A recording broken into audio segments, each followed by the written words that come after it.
You are sitting in a moderately upscale French restaurant. The lighting is tasteful. The menu is written in a font that suggests sophistication. And you have just ordered something called cuisine de grenouille because the waiter described it in a tone that made you feel like declining would be a personal failure. The dish arrives. It looks elegant. It smells wonderful. You take a bite, and it tastes, as everyone who has ever eaten it will tell you with the exhausted reliability of people repeating the only comparison available to them, remarkably like chicken. You eat the whole thing. You enjoy it. You order another glass of wine. You feel cosmopolitan and adventurous and vaguely European in a way that seems to justify the prices on this menu. Now, same restaurant, same evening, same lighting, same wine. The waiter approaches with a different dish. Same preparation, same seasoning, same culinary technique applied with the same professional skill. But instead of frog legs, the protein in question came from the garden toad your neighbor has been unsuccessfully trying to evict from under his porch for 3 years. You would not eat it. You would not consider eating it. The mere suggestion would produce a reaction somewhere between visceral disgust and alarm. You would push back from the table. You might question the establishment's licensing. You would definitely not be ordering another glass of wine. Here's the thing, though, and this is the part that should bother you more than it probably does, you would struggle to explain precisely why. Both animals are amphibians. Both are ecologically similar. Both have been part of human food culture in various parts of the world at various points in history. The line between frog and toad, culinarily speaking, is not as clean or as obvious as most people assume. And the reasons why one ended up on Michelin-starred menus while the other ended up in folk tales about witches is a story that involves evolutionary biology, cultural history, neurological disgust responses, toxicology, and the particular way human beings construct categories around things they encounter in the natural world. So why do we eat frogs and refuse to eat toads? The answer is considerably more layered than you'd expect. And it starts, as most interesting biological questions do, with what's actually inside the animal. The foundational distinction between frogs and toads is not, it should be said immediately, a clean taxonomic one. This surprises most people. In popular usage, frogs and toads are treated as two clearly separate categories: smooth versus bumpy, leaping versus hopping, wet versus dry, elegant versus ungainly. But in actual biological classification, toads are frogs. All toads belong to the order Anura, which is the same order containing all frogs. Toads are essentially a subset of frog. The common toad family Bufonidae is one family within the broader diversity of Anuran amphibians, which contains over 7,000 documented species. The distinction most people draw between frogs and toads is largely based on superficial morphological characteristics, skin texture, body shape, preferred habitat, that reflect adaptations to different ecological niches rather than deep evolutionary separation. What we call toads are generally terrestrial, drier-skinned, rounder-bodied anurans, adapted for life on land. What we call frogs are generally more aquatic, smoother-skinned, and better adapted for jumping and swimming. But the line is blurry in the middle, and herpetologists tend to find the folk distinction somewhat frustrating, given how poorly it maps onto actual phylogenetic relationships. All of this matters for understanding the culinary distinction because it means the frog-toad divide in human food culture is not primarily a biological category. It's a cultural one, reinforced by real but often misunderstood differences in the animal's chemistry. The actual, substantive reason why eating toads is a bad idea, and why humans developed an aversion to them over millennia of trial and error, comes down to one thing: bufadienolides and biogenic amines concentrated in the parotoid glands. The parotoid glands are the bumpy, swollen structures visible behind the eyes and on the shoulders of most toad species. They are not just decorative, they are poison glands, specialized structures that produce and store a cocktail of toxic compounds evolved specifically to make toads extremely unpleasant for predators to consume.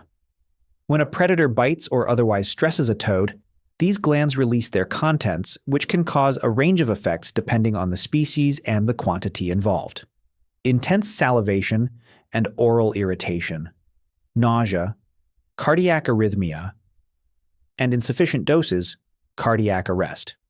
Dogs are probably the most common victims of toad toxicity in modern contexts.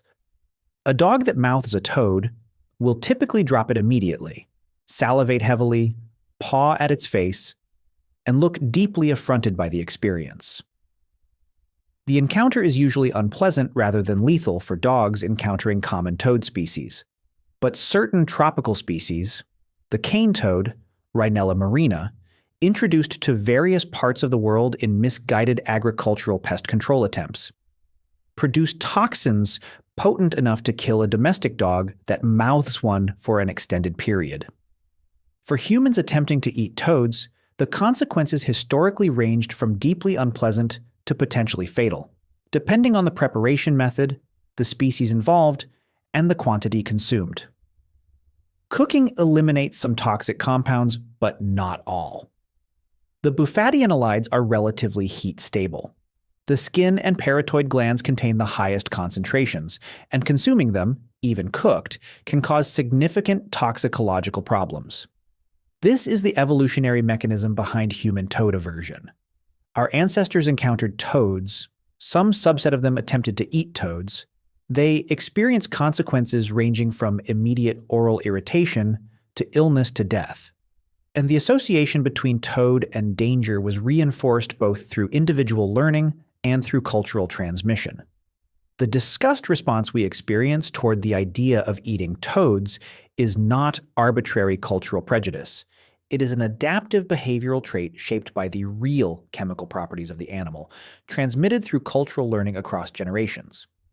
Frogs, by contrast, lack this concentrated chemical defense in most edible species.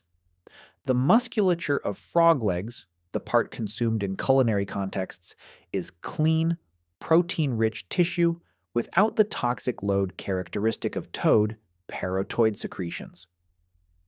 Certain frog species do have skin toxins. The poison dart frogs of Central and South America are among the most toxic animals on Earth, with some species producing enough batrachotoxin to kill multiple humans. But these species are not the ones ending up in restaurant kitchens. The edible frog species in culinary traditions, particularly European and Asian ones, are from families with minimal or no skin toxicity, producing a safe, nutritionally valuable protein source with no significant chemical defense against human consumption. The edibility of frogs and the inedibility of toads, therefore, traces back to a biological difference. But the cultural elaboration of that difference into a comprehensive frog-eating tradition on one hand and a toad avoidance tradition on the other involved considerably more than simple toxicology assessment. The history of frog consumption by humans is ancient. Archaeological evidence from sites in China, Europe, and the Americas documents frog remains in human habitation contexts stretching back thousands of years. A site in southern England yielded evidence of frog consumption dating to approximately 7,700 years ago, the Mesolithic period, making it among the earliest documented evidence of frog eating in Europe, well predating the French culinary tradition that has become most associated with the practice in the modern world. In ancient China, frog consumption was documented in texts dating to the Han Dynasty and likely predates written records by considerable time.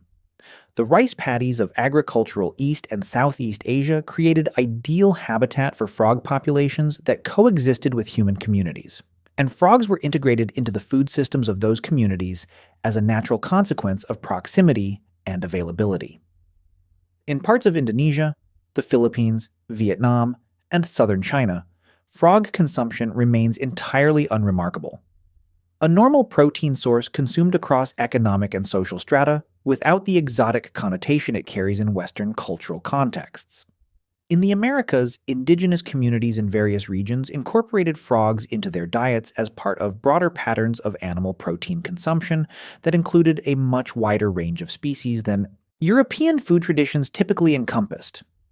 The bullfrog, North America's largest native frog species, was consumed by various indigenous peoples and later became a target of commercial frog hunting in the 19th and early 20th centuries. By the way, If you want to go even deeper into the secret lives of ancient humans, I just launched a full course called The Secret Lives of Ancient Humans.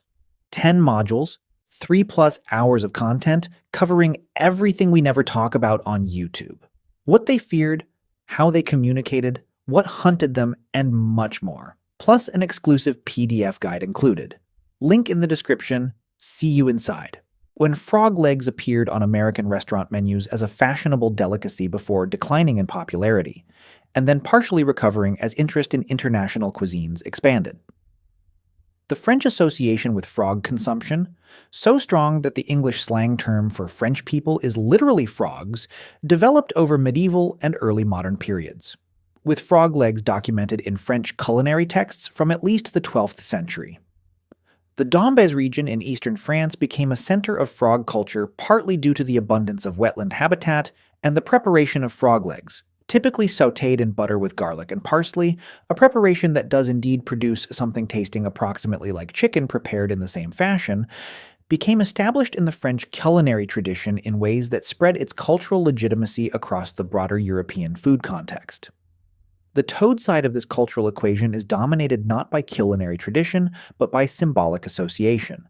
And those associations run deep and strange in ways that reinforced avoidance beyond what simple toxicology would require. In European folk tradition, toads occupied a symbolic space adjacent to witchcraft, poison, and supernatural malevolence that frogs largely escaped. The warty, sedentary, nocturnal toad, crawling from beneath damp stones, became a fixture of imagery around malign magic, featured in witches' brew recipes, associated with pestilence and ill fortune in ways that smooth, leaping, more visually appealing frogs generally were not. Shakespeare's Macbeth includes a toad among the first ingredients in the witch's cauldron. Toad, that under cold stone, days and nights has 31 sweltered venom sleeping got, a reference that both reflects and reinforces the cultural association between toads and toxic malevolence. The association was not purely imaginary. The toad's toxicity provided the biological foundation for its folk reputation. Animals that make predators sick develop reputations. Reputations become stories. Stories become cultural frameworks that then extend beyond the original biological reality into broader symbolic territory. The toad's actual chemical properties made it a dangerous food item, and cultural imagination elaborated that danger into a comprehensive symbolic system in which the toad represented something fundamentally threatening and repellent. The frog, lacking the dramatic parotid glands and their conspicuous toxicity, never attracted the same symbolic weight. It occupied a different cultural position, sometimes associated with rain, fertility, and transformation, its metamorphosis from tadpole to adult making it a natural symbol for change, but not carrying the specific association with poison and malevolence that accumulated around toads. The cultural context in which eating frogs was imaginable and eating toads was not, was therefore constructed through centuries of symbolic elaboration built on a real biological foundation. The neurological dimension of this story involves the disgust response, one of the most powerful and interesting emotional systems in human psychology. Disgust evolved as a disease avoidance mechanism, a behavioral immune system operating through the medium of intense aversion to stimuli associated with contamination, infection, and toxic ingestion. The characteristic facial expression of disgust, the wrinkled nose, the raised upper lip, the partially open mouth, is universally recognized across cultures and appears in infants, suggesting a deeply innate rather than purely learned response. What triggers disgust is not random. Across cultures, the core disgust elicitors include feces, bodily fluids, rotting food, certain animals, and contamination scenarios. The animal disgust category is interesting because it doesn't capture all animals equally. It tends to focus on animals associated with contamination, disease, or poison. Rats, flies, cockroaches, and similar creatures trigger disgust responses in most people. Toads, with their bumpy skin evoking associations with disease, and their genuine toxicity, reinforcing that association through cultural transmission, slot comfortably into this category in most Western cultural contexts. Frogs, once introduced into the culinary context with appropriate cultural framing, a French restaurant, an elegant preparation, the social cue of watching other people eat them without apparent harm can largely bypass the disgust response in many people. The cultural legitimization of frog consumption as a cuisine rather than a contamination risk reframes the stimulus in ways that allow the disgust system to stand down. The same perceptual flexibility does not typically extend to toads, because the cultural framing of toads as toxic, malevolent, or simply deeply wrong as food items is too thoroughly established to be easily overridden by elegant presentation. This is why the thought experiment at the beginning of this exploration works the way it does. Same restaurant, same seasoning, same wine. Completely different reaction, not because the toad is necessarily more disgusting in any objective sense, but because the cultural framework surrounding toads makes culinary reframing almost impossible in Western contexts. There are cultures where toads have been consumed, and examining those cases is illuminating precisely because they demonstrate that the toad taboo is cultural rather than universal. In parts of China, certain toad preparations have been consumed medicinally. The dried secretions of specific toad species, called chan su in traditional Chinese medicine, have been used in preparations for various conditions, with the active bufadienolide compounds being pharmacologically active in ways that blur the line between medicine and poison depending on dose. This is not culinary consumption in the conventional sense, but it demonstrates that toad chemistry was understood and manipulated in ways that went beyond simple avoidance. In some rural communities in parts of South and Southeast Asia, toads have been consumed as protein sources by people in situations where food security concerns override cultural preferences around what constitutes appropriate food. In these contexts, the preparation method matters enormously. The skin and parotoid glands, which concentrate the toxic compounds, are carefully removed before cooking, leaving the musculature, which, like frog musculature, is chemically relatively innocuous once the toxin-bearing tissues are eliminated. This preparation knowledge, knowing precisely which parts to remove and how to handle the animal safely, represents a form of ecological and culinary expertise that translates a poisonous animal into a viable food source through careful technique. Similar expertise was historically applied to other challenging food sources. The preparation of fugu pufferfish in Japan requires licensed expertise in removing the tetrodotoxin-bearing organs while leaving the edible flesh intact. The knowledge exists for managing toad toxicity, but it never became mainstream in most food cultures because simpler, equally available protein sources eliminated the motivation to develop and transmit it widely. The contemporary global frog trade illuminates the ecological consequences of transforming a wild animal into a commodity food product, and raises conservation concerns that add another dimension to this story. Frog legs consumed in Western restaurants, particularly in Europe, come primarily from wild-caught frogs in South and Southeast Asia. Indonesia is the largest exporter, followed by other regional producers. The scale of this trade is substantial, involving hundreds of millions of individual frogs annually at peak periods. Wild frog populations in source countries have experienced significant pressure from this harvesting, compounded by habitat loss and the global amphibian decline driven by the chytrid fungal pathogen Batrachochytrium dendrobatitis, which has caused catastrophic population collapses in amphibian species worldwide. The amphibian conservation crisis is one of the most severe extinction events currently underway. Approximately 1/3 of amphibian species are threatened according to assessments of the past 2 decades, with chytrid fungus, habitat destruction, climate change, and pollution combining into a threat matrix that many species cannot navigate. In this context, the large-scale, wild harvest of frog populations for culinary use adds pressure to groups already under severe stress. Aquaculture, farming frogs rather than harvesting wild populations, has been developed and practiced in various countries, and represents a more sustainable pathway for frog consumption if the culinary tradition is to continue. But farmed frogs face challenges including disease susceptibility in high-density conditions, the difficulty of transitioning animals that respond strongly to environmental cues to artificial breeding environments, and the economic competition from cheaper wild-caught product in markets without strong sustainability labeling requirements. The toad, ironically, would face none of these pressures if it were a mainstream culinary product. Many toad species are substantially more adaptable to human-modified environments than more habitat-sensitive frog species, thriving in gardens, agricultural land, and urban areas.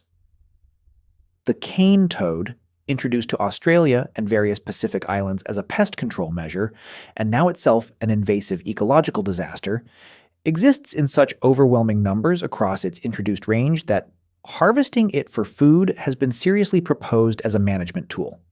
The toad's inedibility in this context is itself an ecological problem, an available protein source that nobody wants, multiplying without meaningful control. The question of whether toad consumption will ever become mainstream in the way frog consumption is, in various cultures, mainstream, is an interesting one to sit with. The barriers are real, but not all of them are biological. The toxicological barrier is manageable with appropriate preparation. Remove the skin and parotid glands, and most toad musculature is chemically similar to frog musculature. The technique exists. It is not especially difficult for someone with knowledge of it. The cultural barrier is considerably more formidable. Disgust responses, once established around particular food items, are resistant to change even in the face of contrary information.